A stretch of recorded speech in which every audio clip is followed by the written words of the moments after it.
Hi, my name is Abdulaziz Suwaikat, and I'll be with you through this presentation over the subject of Flat Computer Model A6B. The A6B flat computer is widely used in the aviation community. It is a well-designed mechanical calculator, accurate in result, yet simple to operate. It needs a common sense, and the more the practice, the easier it is. The A6B flat computer has two sides in back of each other: the calculator side and the wind side.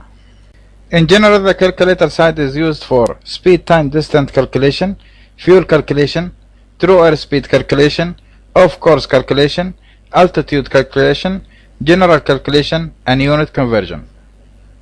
Where the wind side is used to calculate ground speed, true heading, wind effect on the aircraft, and to figure out the unknown wind. The calculator side of the flat computer A6B consists of the following: an outer fixed non-rotating scale on the computer side, normally used to figure out fuel consumption, miles, gallons, and aircraft through airspeed. The inner scale, another scale on the inner scale, which represents hours and minutes only.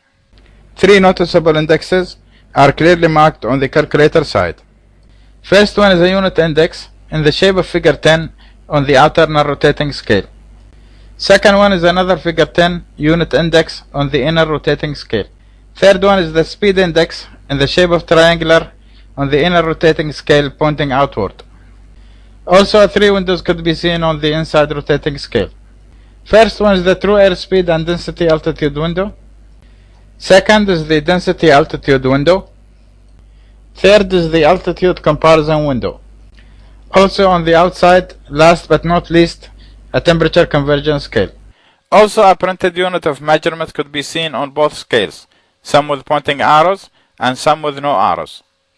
Moving clockwise, imperial gallon conversion arrow on the outside non-rotating scale, another imperial gallon conversion arrow on the inside, kilometer arrow on the outside non-rotating scale, kilometer arrow in the inside, US gallon arrow on the outside, US gallon arrow on the inside rotating scale, feet arrow on the outside non-rotating scale, kilogram arrow on the inside rotating scale, true airspeed marking on the outside non-rotating scale, calibrated airspeed marking on the inside rotating scale, pounds arrow on the outside non-rotating scale, seconds arrow on the inside rotating scale, meters arrow on the inside rotating scale, liters arrow on the outside, another liter conversion arrow on the inside, a true altitude marking on the outside non-rotating scale,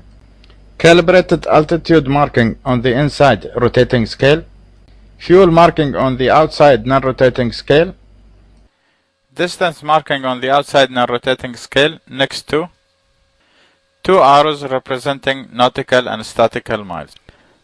Statical marking on the inside rotating scale, a fuel pound arrow on the outside non-rotating scale, oil pound arrow on the outside non-rotating scale. Note: when the two indexes are aligned together, unit of measurement are returned to their original value. Example: 1 imperial gallon equals 1 imperial gallon, or 1 kilometer equals to 1 kilometer, or base unit for time measurement is 60. Scaling: when using one or all the scales, a common sense must be used to maintain the same value of numbers, where one figure could be used for more than one value. For instance, 10 could be used for 0.1, 1, 10, 100, 1000, and so on. And 90 on the outside scale, for instance, could be used as 0.9, or 9, or 90, 900, 9,000, and so on. And this applies the same for the time scale. For instance, 55 could be read as 55 seconds, 55 minutes, 55 hours. Note: on the inner scale, between figure 15 and figure 25, Increments between two values are increments of 2. Example: 0.2, 2, 20, 200, 2000, and so on.